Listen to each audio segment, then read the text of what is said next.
I'm Lois Anderson, and it's my privilege to be able to introduce this session, which is close to my heart.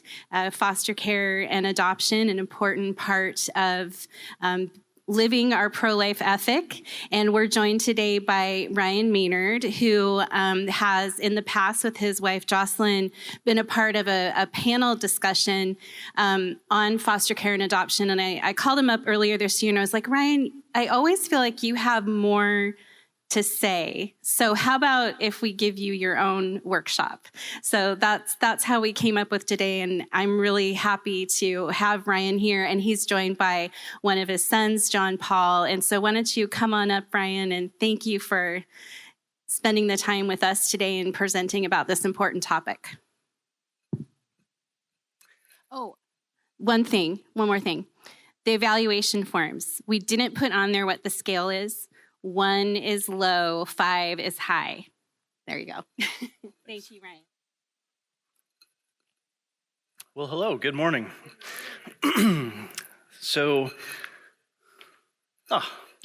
just want to start with why we're here. Why are we here? What are we doing here? None of us is here simply because we're pro-life or support pro-life causes, because that's just not enough. It's not enough. And it's not enough because I'm not enough. I'm not enough by myself to kind of face and withstand the reckless evil that's around us. What we're here to do is to advocate together. We're not here just to change one life that matters and that's significant, but really, the goal is to change the culture, to have a culture of life. And that's a big deal. And that's something we can't do on our own, and we can't do it alone. Moving the culture towards a culture of life is at least as great as heading to, that didn't work. Heading to Mount Doom. And we have Lois's faces on there, too early. This will be interesting. So, Frodo didn't march to the Shire, all by himself. He had a whole company, he had a whole fellowship with him, and he needed Aragorn, and he needed Legolas, and he needed Gimli, and he needed Treebeard, and the riders of Rohan, and the armies of Gondor, and he needed all of these people. Especially, he needed Samwise Gamgee to accomplish so great a task on his own. But because so many allied together and moved together, they were able to do this. He needed them to accomplish all of that. And what's true of them is true for us, and we are called to accomplish a great task together and to build a culture of life. And to do that, we need allies. We need to set aside differences and advocate together. Now, we've got Lois Anderson, is kind of our Aragorn, and she's leading us in the charge, in the battle here, but not all of us can be Lois. Some of us are called to be Merry and Pippin, just the regular guys. So my point is that we all have different roles, and we all have different gifts, and we all have different things that we can contribute to this great and worthy enterprise, and will be effective to the extent that we work together. And on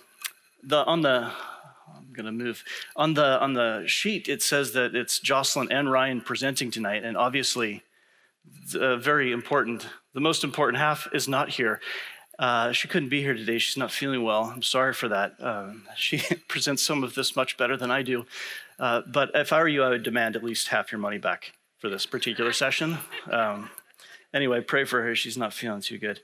But in working together, you and I are called to be light. We're called to be light in the darkness. And the thing about light is that it can attract bad things. If any of you have been camping in the pitch black and you light a lantern, you know exactly what I'm talking about. What happens? You light the lantern, all kinds of bugs and things come out of the dark, and mosquitoes and things that want to bite you and sting you.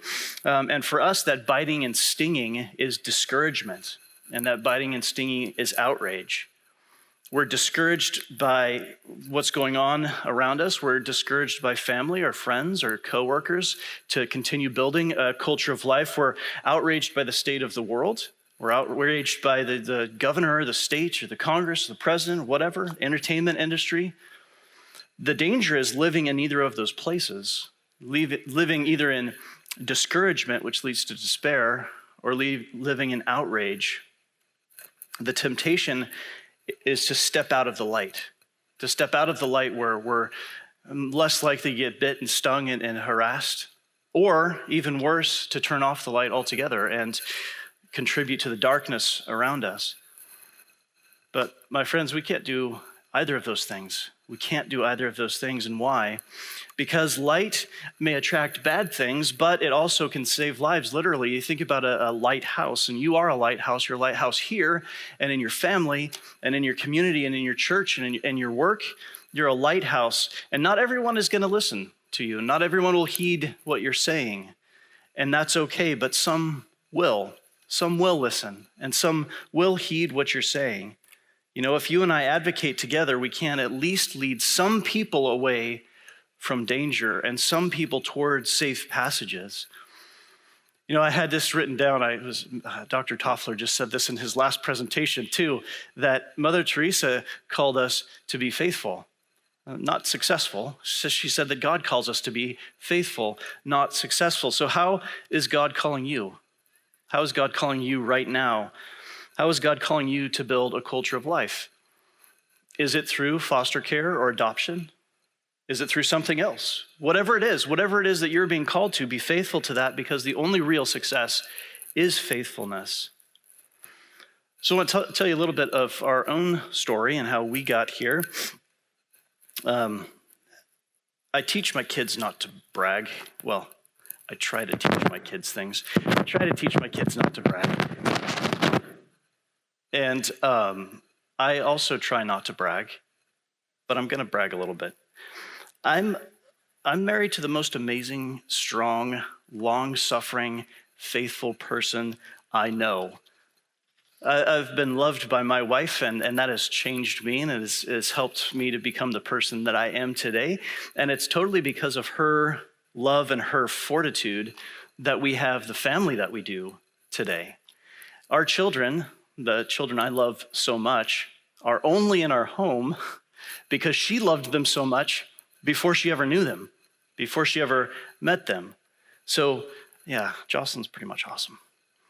We were married 22 years ago, and when we got married, we wanted a big family from the start, and that was just something that we both desired and we both felt called to. And so our first year we were married, we actually, 5 days after we got married, we moved to Scotland, where I was going to school. And so we spent some time there, and we came back home. And then we started trying to have kids. And unfortunately, it didn't work out. Is that me? Am I doing that? I don't know. There we go. Anyway, so it didn't work out. We went and we tried to get help, and we saw doctors and did tests, and it turns out there was several different things wrong, but nothing that we could do morally in pursuit of having our own biological children. And that was a deep sense of suffering and heartache and pain. Especially for Jocelyn, and she still, it still causes pain and suffering. Wanting something so badly that's good, wanting something so much that's the purpose of marriage, wanting something so much that is in line with God's plan, and then having the answer be no, because I rebelled and shook my fist to the heavens, and it's like, God, why? What is going on? Why is this? And I prayed, our Father who art in heaven, hallowed be thy name, thy kingdom come, my will be done on earth. And he said, no. He said no. Thank God he said no. Now, this process took us all about 7 years of going through this and coming to the point where finally something moved in my heart and something moved in her heart, and we felt called to pursue adoption. And we were both working at the time, full-time, and we went through Catholic Charities. We did all the paperwork, and we did the home study, and we went to the classes, and we made these books, which were like weird because they were advertising us to prospective birth mothers and saying, hey, this is how great we are. You should select us, which was a very strange process. But Jocelyn is fantastic, and she's very creative, and she was great at scrapbooking and stuff and put together these fantastic books. And I'm like, oh, this is going to be a slam dunk, babe. This is excellent. Anyway, so we made all these books, and then we waited. And then that's just what you do. You wait. You don't know. You can't do anything else. You've done what you need to do, and then you have to wait. But about 2 months later, we got a call and said, hey, there's a birth mother who selected you. And that was terribly exciting. It was on December 8th. And on that day, everything changed in our life, and the direction changed in our life. And this baby was supposed to be born, John Paul. He was supposed to be born in about a month and a half. And so while we had been waiting for 7 years, we thought, okay, we've got about a month and a half to really get ready right now. Well, that was December 8th. On December 12th, we got a call. Oh, the birth mother's in the hospital. She has preeclampsia and things aren't going well. It's not looking good. And so we went to the hospital and we met the birth mother for the first time. And then 2 days later, John Paul was born. And that's a picture of him on the left in the hospital there. Little tiny guy, a month and a half early. And then on December 23rd, it was the best Christmas present ever because we got to bring the little guy home and celebrate Christmas. And the first couple of years were really magic. On the right, there's the finalization at the courthouse. And yes, we're wearing matching shirts because we're dorks that way. But it was good. It was a good day. It was a blessed day. And then the next couple of years were fantastic. And then we both felt called to continue to expand the family. And so Jocelyn wasn't working anymore. She was staying home she was working more now because she was staying home with John Paul. But that doesn't pay nearly as well. And so we basically had about half of the income we were bringing in earlier. And so we couldn't afford to do another private adoption. And so we looked into foster care to adopt through the state. And we went through that whole process, and we went through all the classes to get certified, and we're ready to go. Well, my mom and dad go into a church, and they saw these grandparents start to bring a baby to church. And after a few weeks, my mom went up and talked to them and said, hey, what's going on? You got a new child in the family. I said, well, actually, we're the foster parents for our kid who had a child who can't raise the child. And so we're trying to figure out what to do, and we're trying to find a family for him. And my mom said, look no further. And got us together with Zachary. And Zachary was about 9 months old when he came home with us. And we fell in love with him. And this turned out to be a much, much more difficult and challenging and painful process of adoption than the first one, which was really very quick. We found that there were a lot of people involved in the process, different caseworkers who had agendas of their own, had particular things that they thought was most important, and it was quite often not what was in the best interest of the child. And so for more than a year, back and forth, all the legal stuff and the lawyers and the caseworkers and people switching and different lawyers and different caseworkers. And finally, it was coming up to about the time where we believed finalization was about to happen. It was about to happen any time. And we knew that the court was meeting, the judge was meeting, and hoping that the paperwork would get signed. Did you have Zach at that time? Yes, Zachary was in our home the whole time. Yeah, so he was in our home for over a year by the point I'm talking about right here. And we went on vacation. We were on vacation when I thought that we were going to get the call that, we were going to move forward. And I remember where I was. I remember exactly where I was. I was sitting on a boat in a lake by myself fishing. And I had just gotten a cell phone, which is kind of cool. And I got a call in the middle of the lake on a boat. And I saw it said State of Oregon. And oh man, I was so excited. I picked up the phone. I'm like, hello. And it was our lawyer. And the lawyer said, hi, that's never a good start. I need to talk to you. I'm like, good, okay. She said, well, there's a family member who wasn't the birth parents.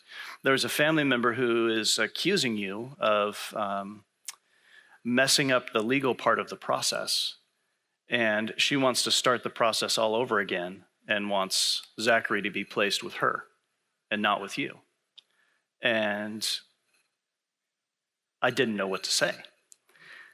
And so I was, okay, and hung up the phone, and I was on this boat kind of like an allegory. I was adrift, and I didn't know what to do. I didn't know what to say or how to react to this. And I knew I was going to have to motor back and have this conversation with Jocelyn. Say, hey, I just got this call, and this is what's happening, and this is what they want to do. So the next week came around, early the next week, the judge got a hold of this information and realized that the accusation was ridiculous and signed the finalization paperwork. But let me tell you, that weekend was terrible. In fact, I wanted them to give me my money back for the vacation, but had something even better on the other side of it, and that was Zachary. And then Zachary and John Paul were just best buds and did everything together, and were so tight and close to one another. But I didn't want to adopt ever again, neither did Jocelyn. We both had, it was such a painful, I don't know how to explain having a child in your home that you love as your child, as your son, that you know at any moment could be taken away from you. And I loved and I was hurt, and I didn't want to be hurt again. It's like, there's 10,000 country songs with the same theme, right? And I couldn't love again. But after a couple of years, something softened in Jocelyn's heart, and she came around and wanted to adopt again. And I was like, no way I can do this. Anyway, I'm a little slow. The Spirit finally worked on me, and I was like, okay, all right, let's do it. Let's go for it. And so we went through the whole process again, and we went through the 24 hours of classes and the home study and asking every question about every intimate detail of our lives. How much is in our bank account? What is our intimate life like? And all the rest of it. Very invasive, I felt. But we did it. We went through all of that training again. And at the end of it, it's a very weird process because, and I don't know if they do this today, this was several years ago, but then you have access as a potential adoptive parent, you have access to this database with all of the children who are waiting to be adopted. And basically you can inquire then about the different kids and about the different families. And there was just page after page after page of kids that wanted nothing more than to have a family, have a mom and a dad.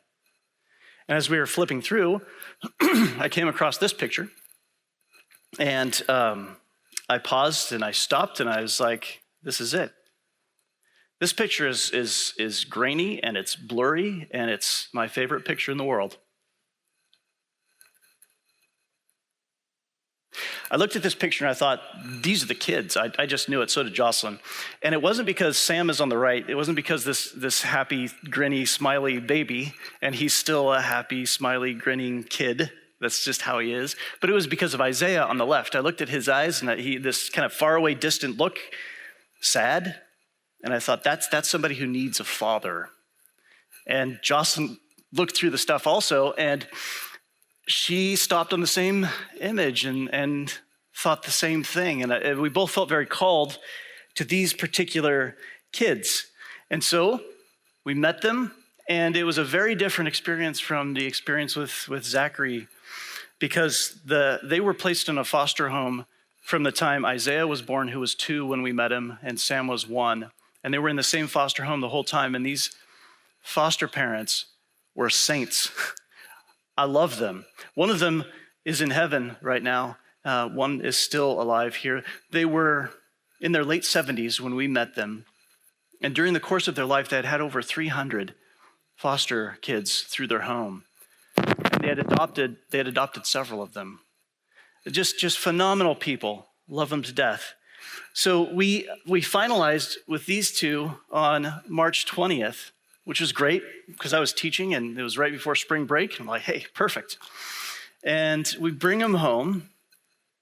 March 27th, we get a call. We get a call from the caseworker, and he's checking in. And I thought, well, that's great. That was really nice of him, thoughtful, to check in and touch base with us and keep up with us. And he's like, hey, how's it going? Good. How are the kids settling in? Just fantastic, How are they eating? They're eating well. The birth mother just had another child. Are you interested? What? What? That didn't flow. That didn't all connect. And Jocelyn and I thought about it for about 2.5 seconds and said, yeah, absolutely.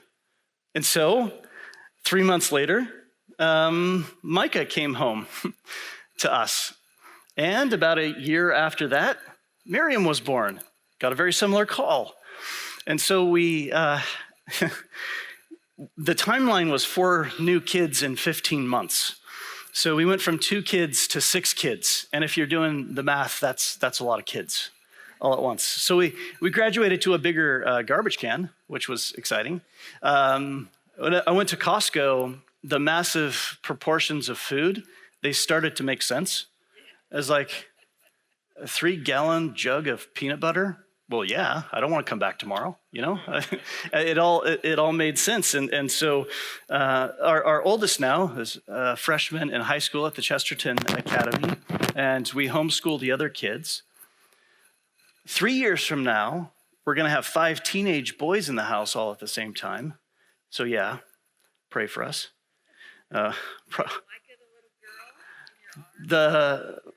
Miriam is the little girl in my arms, and Micah is in Jocelyn's arms. And then we have Sam right below Micah, and he's the smiley one. And then Isaiah, who has the eyes. And Zachary's on the far left, and then John Paul is right next to me holding my hand. So those are the kiddos. So that's a little slice of our story. Jocelyn tells it better, but in a pinch. I do what I can. But I want to point out something, and this is important. This is important for all of you to know that we're nothing special, and we didn't do anything special. We didn't. This wasn't my plan. It certainly wasn't my plan. And it wasn't my will be done. This was God's design, and it was better than my plan. And all we have to do, any of us, all we have to do is to say yes to how God's calling us and when God's calling us and where God is calling us in our lives. So ultimately, what we're called to do is love. And that's it. To desire to build a culture of life, a willingness to suffer for the good of the other, the reason to continue being a light in the darkness, the purpose and the end is love. If you believe that you are called to foster care or adoption, it can only be for love alone. So what is love? Is it being nice? Is it niceness? Is love niceness? No, it's not nice. It's interesting to note that the word nice comes from the Latin necius, which means ignorance. Isn't that interesting? So to be nice is to be ignorant. And it's not good as a disciple or a parent to be ignorant of what's going on. In fact, from a Christian perspective, the whole point of discipleship is to become less ignorant about God by knowing ever more deeply the depth of his love, by knowing his call in our lives. Niceness is not a virtue, but kindness is a virtue. In fact, it is a fruit of the Holy Spirit. And the world around us wants us to think that we should just kind of be nice. But God's word says that we should be kind. And kind has this relationship. It comes from the same root word as kin, which means family. So to be truly kind to someone is to treat them like family. To be nice to someone is to treat them with ignorance. So in fact, niceness often just ignores the stuff that's unpleasant or disagreeable about the other person, but that's not so in family. Family's the one place where they know everything about you. All of your weak spots and all of the difficulties, and it's the one place where that can all be known about you and you can be loved anyway. So to love is to be kind is to treat others like family, and to treat others like family is to invite them into your life. It's to invite them into your life. And to do that, we have to reach out. And how do you reach out? How do you reach out? How are you called to reach out? You in particular. Because the temptation and the tendency for all of us in this life is to want to be served, and to want to be comfortable, and to want to be fed, and to want to be entertained. And, inviting people into our life, it messes all of that up. It messes all of that time that I have to myself and time that I can spend on myself. because now I have somebody else to love and to know and to take care of. But we're called to more than just serving ourselves. We're called to be like Christ, and Christ came not to be served, but to serve. And sometimes service looks like going places you never thought you would go. And sometimes service means doing things you never thought you could do, like having 4 kids in 15 months. You know, I had a picture of those 2 kids who just got married earlier. You know, when we were first married, there's no way we thought we could do what we ended up doing, what we're doing today. And the truth is we couldn't. We couldn't at the time. We didn't have the grace of God that we needed at that time to do it. But you know what? He gave it when we needed it, as he'll give it to you when you need it. So this family of God meets in something called a church, and church, the word church literally means to call out. Sometimes we call this thing a local parish. The word parish means exile. It comes from the same word as exile. Isn't that interesting?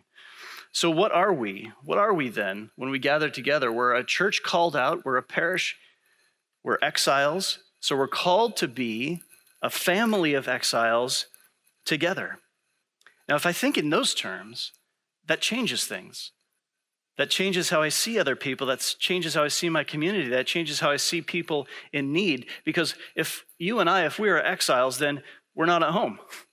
We're not at home. Neither you nor I, nor a child in need. None of us are home yet. But we're all walking together as exiles, and we're not walking randomly or without purpose or aimlessly. We have an aim. And that aim is heaven, and heaven is our true home. So we're a family of exiles called to love one another. How? By helping to lead them home. Now that's exactly why love isn't nice. Nice just wants you to feel good even if you're left in darkness. That's not what love is. Now to love is to be truly kind, is to want your family to come home. Wants them to come home even when it's difficult, even when it's painful, even when you know it will incur suffering. And it may be, for you, it may be that some people that are meant to be in your home, in your family, didn't originate in your family. It might be that you're called to foster care or adoption. We're called to love, and that's it. That's it. The opposite of loving somebody isn't to hate them, per se. The opposite of loving somebody is using them. When we use, we simply become a consumer of the other. The difference between a consumer and a server is the same as between use and love. And that difference is great. That difference is huge. But love changes everything. Love changes everything. When I'm a consumer, I want what I think is good for myself at the cost of others. But when I love, I want what is good for the other at the cost of myself, because I want to serve them. When I'm a consumer, I can be nice. I can ignore what I don't like in the other person. I can do that. But when I love, I'm kind to the others and I treat them like family because I want to take care of my family, my kin. When I'm a consumer, my end goal is ultimately myself and my own comfort and my own pleasure and my own gratification. When I love, the goal is to meet the needs of the other for their good. So the question is, are you being called to be a lover or a consumer in the pro-life movement? Thinking in those terms also changes my prayer life and how I pray. As a consumer, I go to the store and pray, just kind of like the currency. I talk to the person working there, God. I put down my currency of prayer and I expect the thing that I want to get back. That's being a consumer in prayer. And when I don't get that thing, I get upset. And if I go and I pray and I don't get the thing I want often enough, maybe I just stop shopping there. Maybe I just stop praying. And let me tell you, I've been a consumer often enough in my prayers, asking God for a family that I designed, asking God for my will to be done. But he said no. But when I love, I go to prayer totally differently. Because when I go to prayer in love, I'm asking not for my will to form God, but for God to change me, change my will. As a consumer in prayer, God is just like a vending machine. But when I go to prayer in love, God is our Father. And what he asks us to do then, if you're called to family life, if you're called to have children, to foster children, to adopt children, is to share in that parental love with others. So are you being called to be a lover or a consumer in your prayer life? Love also changes my faith, changes my religion. As a consumer, I want my religion how I want it, when I want it, where I want it, why I want it. When I love, I want faith in order to draw closer to Christ, to be changed. And as a consumer, my primary question about religion is the same as my primary question about adoption. What can I get out of this? What can I get out of this? But if I love, the primary question instead becomes, how can this help me better serve the Lord, especially with the most vulnerable? Are you being called to be a lover or a consumer in your faith? But love also changes how I see myself. As a consumer, I need to be productive. I need to be useful. I need to be seen as valuable. When I love, I know that my value lies in the fact that God loves me and he wants me to be like him. As a consumer, I need to hide my failings and I need to hide my faults and I need to hide my brokenness and my woundedness because I don't want you to see me as less useful, as less productive, as less good. But when I love, I can admit them. I can admit my failings and my brokenness and my wounds so that I can turn them over to the Father so he can heal me, so I can do his will, so I can say yes when he calls. As a consumer, my strength is from me. But as a lover, the strength comes from God. So are you called to be a lover or a consumer in how you see yourself? Because love changes everything. It changes how I serve and who I serve and why I serve. It changes everything because it changes me, and God changes me. So God is calling you. He is calling you, and he's been calling you your entire life, and he's pursued you like the hound of heaven in the Francis Thompson poem, which if you haven't read that, go home tonight and read it. It's outstanding. But God pursues you, and he pursues me, and he's called you here, and that pursuit has led you here. And perhaps you've dodged and weaved and gone different places, and if you look at your life, it doesn't look like a straight line exactly to get here, but you are here. And I don't know where God is calling you or what he's calling you to, but I know that he is. I know that he is calling you and he wants you to be part of the solution of building a culture of life. And I want to give you a warning and an encouragement here. The warning is this: it is good that we are here. It is really good that we are here. This is a blessed weekend and a blessed conference to be at and to gather together with like-minded people, all desiring to pursue a culture of life. It is good that we are here, and not everybody, however, wants us to be here. Our opponent, the devil, would very much like to dissuade us from growing in holiness, from helping children. So here's the warning. The devil's got an unholy toolkit that helps him accomplish his tasks, and he wants to use them. And one of the tools he uses like a hammer on all of us is discouragement. And he wants you to feel discouraged. And he wants you to be discouraged. And this is what he tries, and I know this is what he tries because I experience this often.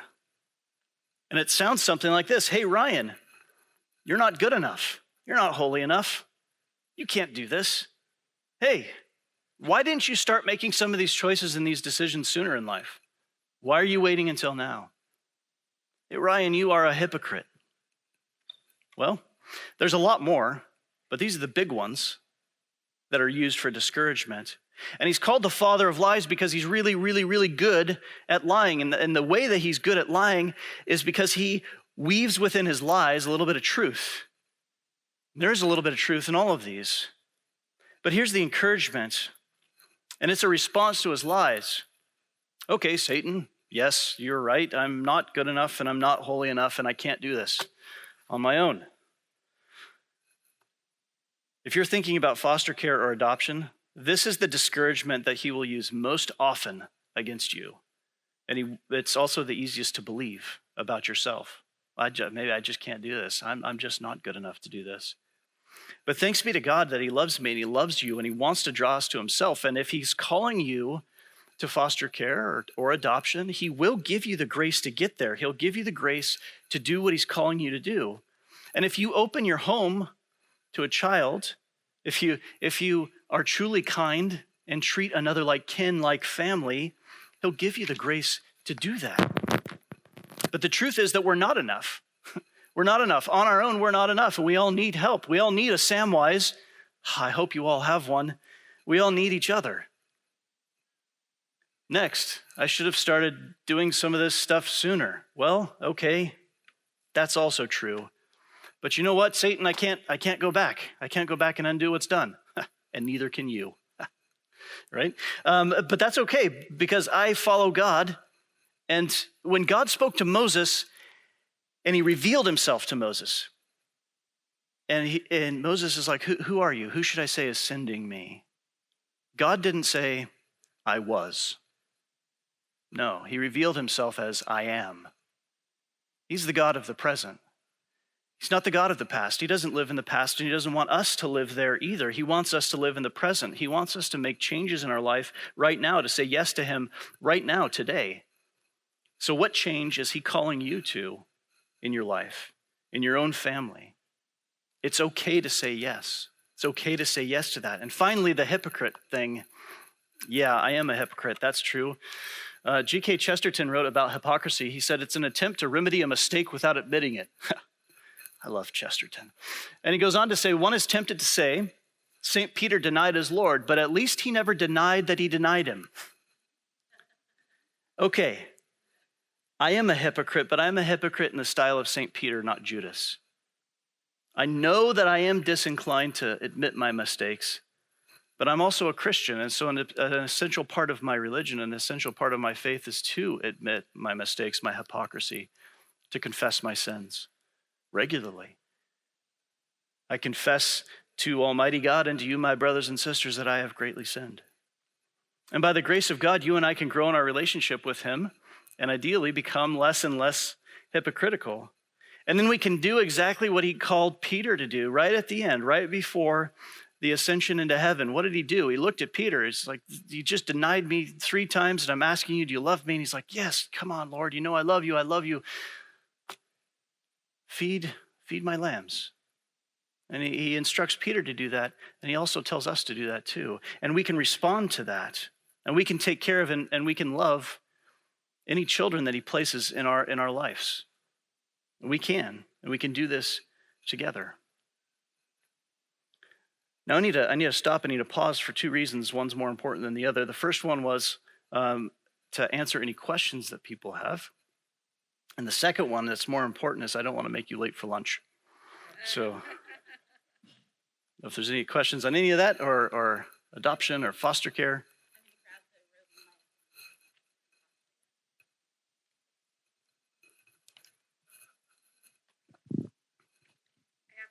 I got you, Mary. Is this on? Is this on? Great, thank you. Thank you, Ryan. That was awesome.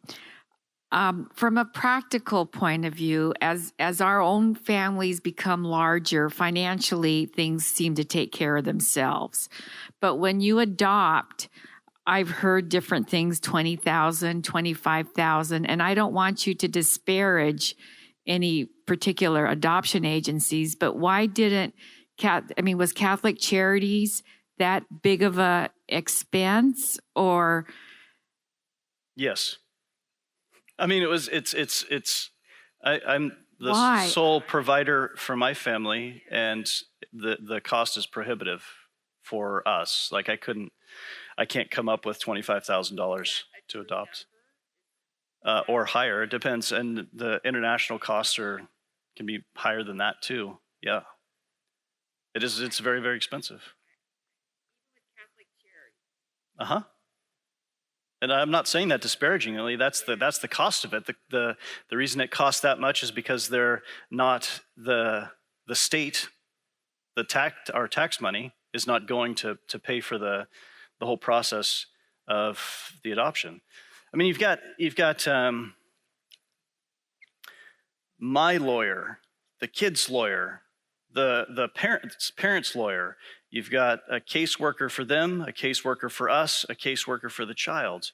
You've got other, aspects within the court and the legal process in the system. You have the home study that has to be done. You have the other details and paperwork and all that stuff.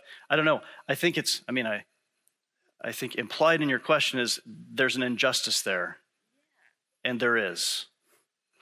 And I don't know how to remedy that within the private sector. But I know also there's a lot, and I'm not saying this for Catholic Charities, but certainly for a lot of international adoption agencies, there's a lot of money involved in it to make. And that is very motivating to businesses to continue that model. Were your later adoptions within the state? Our first adoption was private. The next 5 were all through the state. They were foster care to adopt.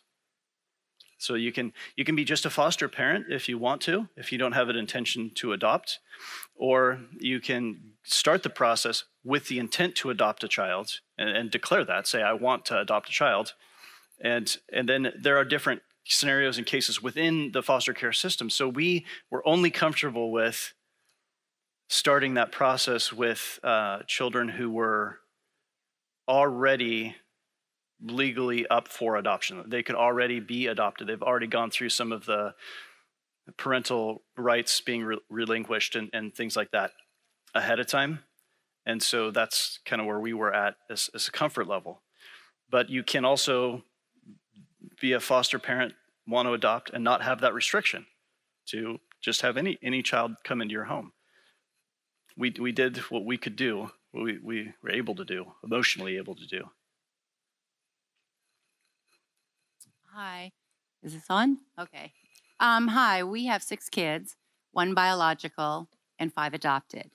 And I want to get back to the point that you made about Catholic or what private agencies are very expensive. Yes, they are. Our last 2 were through, I don't know if any of you've heard about, called the Infant Minority Program. Have you heard about that? It's mixed race babies, and you were talking about how expensive it is. We adopted our first. He was 1 amount, and then our second one came along, and he was like 3 times. And I won't go into details about it, but it was frustrating, But 3 of our children are through the foster adopt program, like you talked about. We took them in for which was called the foster adopt program, and praise God, we were able to adopt it. Now we're 60 and 70. Most of our kids are grown in their 40s. We have 8 grandkids, and I'm thinking, we got this big house. We have bedrooms open, we could fit a few more in there. But when you want to talk about the system, I don't know why Craig Daniel was 1 and why Elliot was 3 times much more. That's not true. I do know why, but I'm just not going to say it. Yeah, I do know why. But I know that God placed each one of those kids in our family for a purpose and a reason. And you talk about money, $25,000, $40,000, $50,000, $60,000. If God means for you to have that child, he will place that money in your home, and he will give you the money to adopt that child. Because when Elliot came along and we got the bill, where are we going to get this money? And God provided it. And it was only through God, only through the Holy Spirit and through God, that we were able to get that money to bring our little baby home. And he was a preemie. He was 2 months early. I've never seen a baby the size of a Papa can, but now I have. But you know what? It is so rewarding. We have so many people say, oh, these kids are so blessed to have you. I feel the opposite. I was a barren woman, couldn't have children. All I ever wanted as a little girl was to have a house full of kids, and God blessed me. And I think about Psalms 126 through 127. This is the Living Version. Happy as a man with his quiver full. Look at all those children sitting around the tree, healthy and vigorous of olive tree. That's the Living Version. And God gave that to me in the very beginning. And I remember with my husband, I said, look, we just bought a table. It seats 8. That means there's room for 6 kids. He goes, no. I said, yes, that's God to me, telling me I'm going to have 6 kids. And we did. Praise God. So anyway. Thank you. Thank you.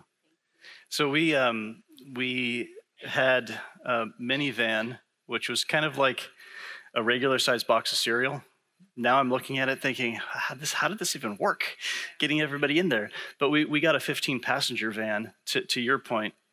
And we were driving home, and actually John Paul looks around and he says, "Hey, there's room for 7 more kids in here." Like, okay, one thing at a time. I just wonder if you could talk a little more about what you meant by the self-serving agenda that the care providers had. I'm curious about that. I wouldn't mind fostering, but I have reservations, and most of them probably center around if it's the right fit, or if it's not the right fit, having another child go to yet another place. So I'm ambivalent to jump into that situation, but I'm just wondering what the background is where you were talking about the self-serving interests of their handlers and caseworkers and so on. I mean, ideally, and what's said is that the choices that are made are for the best interest of the child. But how do you define that? That's very important to figure out the difference between your definition and someone else's definition for that. So I don't believe placing a child back into a home where there's drug and alcohol abuse, or have been sexual abuse or physical abuse. I don't think that's in the best interest of a child. Now, if certain steps are taken, then the primary thing that we found of importance with the caseworkers that we personally dealt with was that the most important thing was reuniting with biological family, no matter what.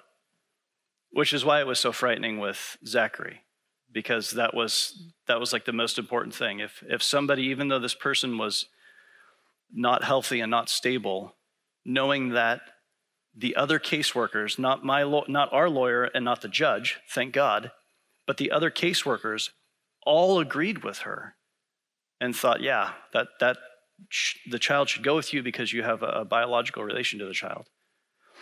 I don't think that is not a de facto in the best interest of the kid policy to have.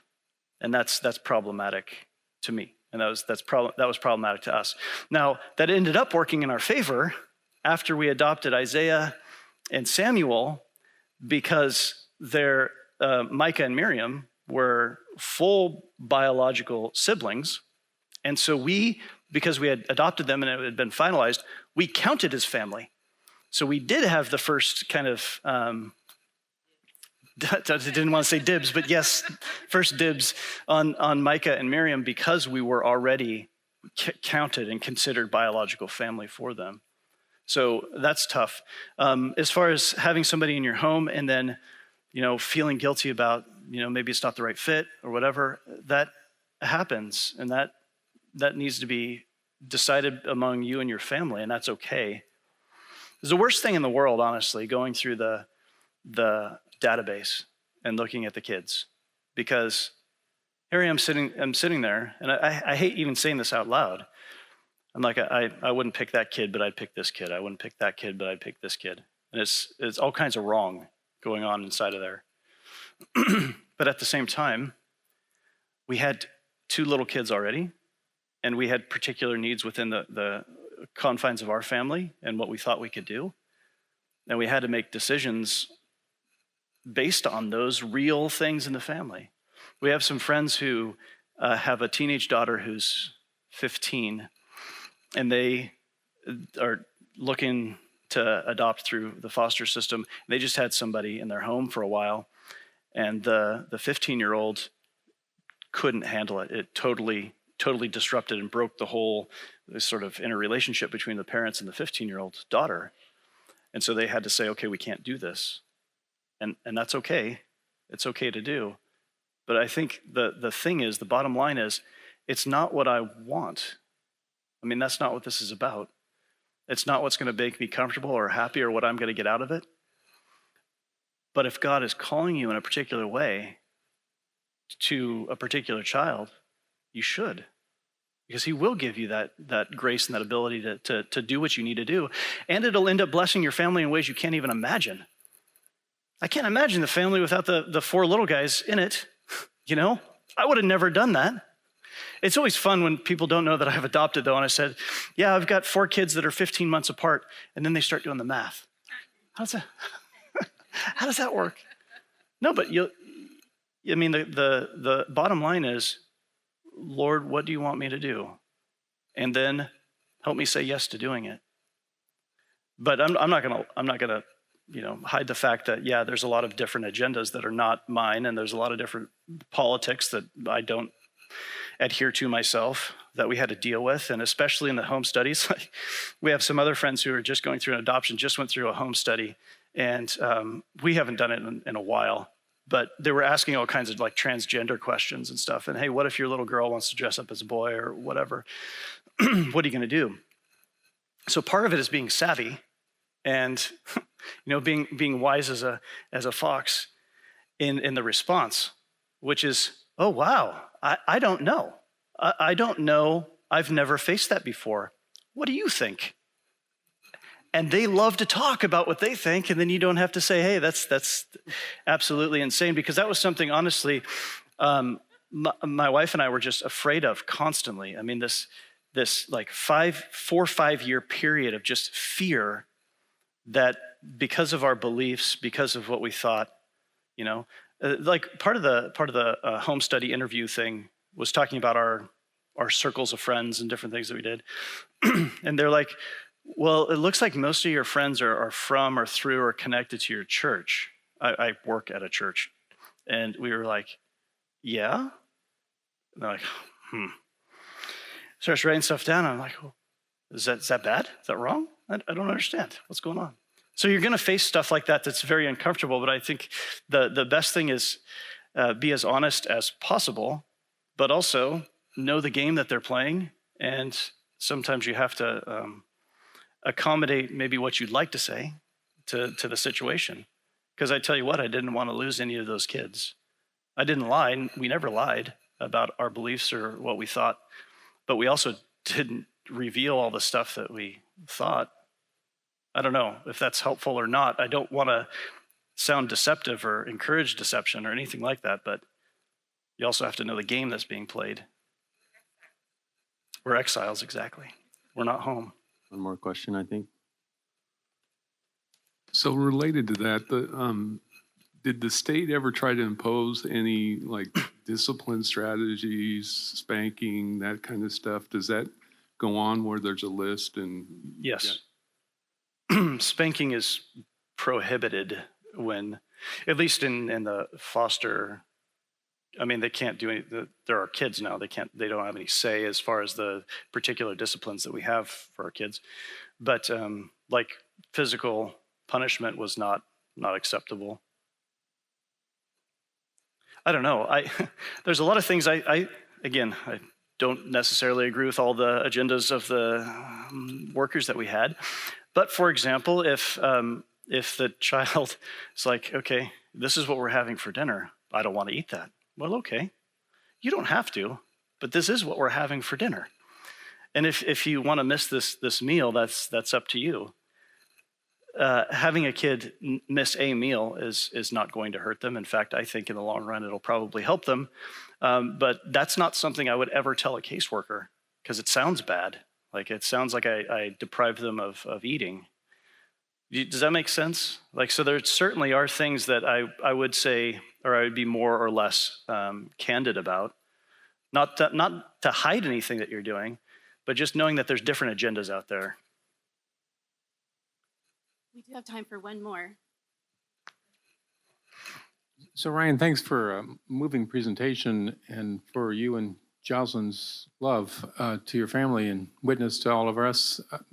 I go to Focus on the Family every year for the last 20 or so years, and Jim Daly, who's an orphan himself, had started a Wait No More program that's extant in a number of states. Is that something that you interfaced with, and do you have comments about whether that would be a good thing to bring to Oregon? I don't know about it, but if you want to tell us more about it, that'd be great. Well, I mean, brief thing is just simply he noticed that there were 1,100 churches in Colorado and there were 800 orphans being waiting to be adopted. And he said, why is that? And so he got the number down to 250. Wow. And the state of Oregon, and the state of Colorado actually is working with them. And I think that his lived experience is what got him this heart for the ministry. It's one of the 5 major ministries that Focus on the Family does now. And it has spread to other states. And I think your experience, or at least your interfacing with the systems, I think we as Catholics ought to be looking and trying to partner with them if there's any way to do it. I have no idea what the obstacles are. Thank you. Well, thank you again, Oregon Ryan. And oh, Mary, are you talking out of turn again? Yeah, we live in Oregon City. Yeah, they are from Oregon. Well, thank you, Ryan. We appreciate it. It was a wonderful presentation, and thanks to all of you guys for being here. And it is time for lunch, your lunch break. Thank you.